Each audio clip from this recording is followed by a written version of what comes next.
छॾियो आहे त असांखे छा करणु घुरिजे। मां तव्हांखे हिकिड़ी सलाह थो ॾियां।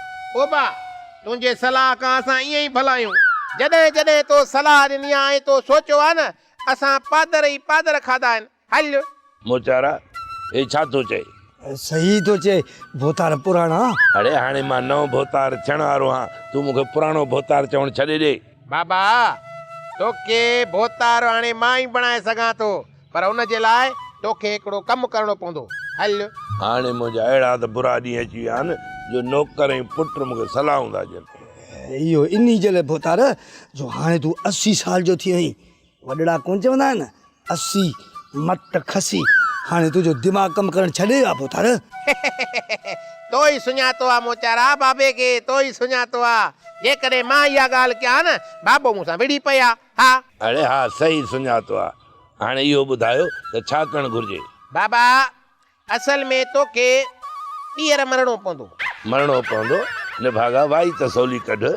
छो? तोखे इन जे करे मरणो पवंदो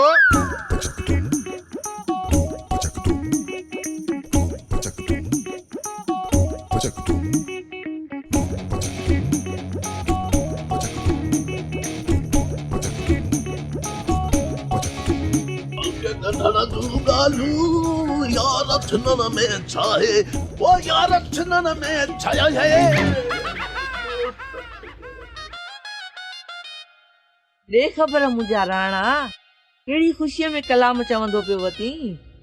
तुंहिंजे लाइ कलाम थोरा ई थो चवां। हल तूं कटी। जहिड़ो तूं मुंहुं ख़राब कयो आहे ओड़ी त मां थू खटी न आहियां। जेकॾहिं तूं प्यार सां ॾिसंदे न त मां तोखे मिठी मिठी लॻंदसि। तूं मिठी न, तूं मिठी हसी बाई ऐं मुंहिंजी थियण वारी कुंवार। हल तूं कटी। तोखे मां पंहिंजी कुंवार बणाए पंहिंजी ज़िंदगी अज़ाब थोरा ई बणाईंदुसि। मां अज़ाब न, गुलाब जो गुल आहियां, गुलाब जो गुल। छा तूं गोपीअ जो गुल बनाई, तूं वरी पाण खे गुलाब जो गुल थी सम्झी। ॾिस मुंहिंजा राणा, परे हट परे हट। न तूं मुंहिंजी राणी न वरी मां तुंहिंजो राणो। पंहिंजी जान सदा गुलू।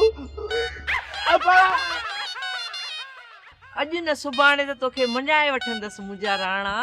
केतिरो भॼंदे मूंखां। खटी आहियां मां खटी, अहिड़ी ॾींदीसां चटी जो ॾेह ॾिसंदई।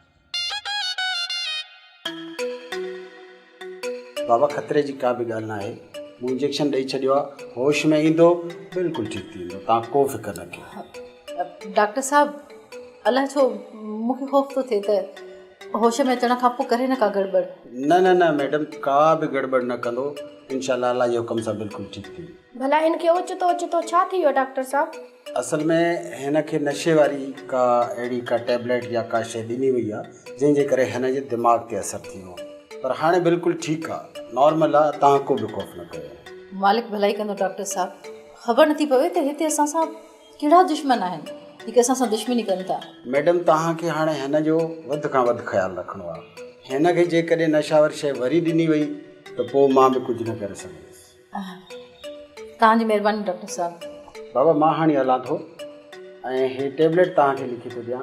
जेकॾहिं अञा बि हिन खे का तकलीफ़ थिए त पोइ हे टैबलेट खाराए ऐं आराम कराइजोसि।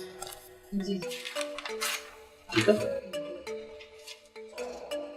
असां सम्झो त हिन मथां कारो इल्मु थियल आहे। कुझु बि नथो चई सघिजे मिठी। होश में अचे त हुन खां पोइ ख़बर पवंदी त आहे छा।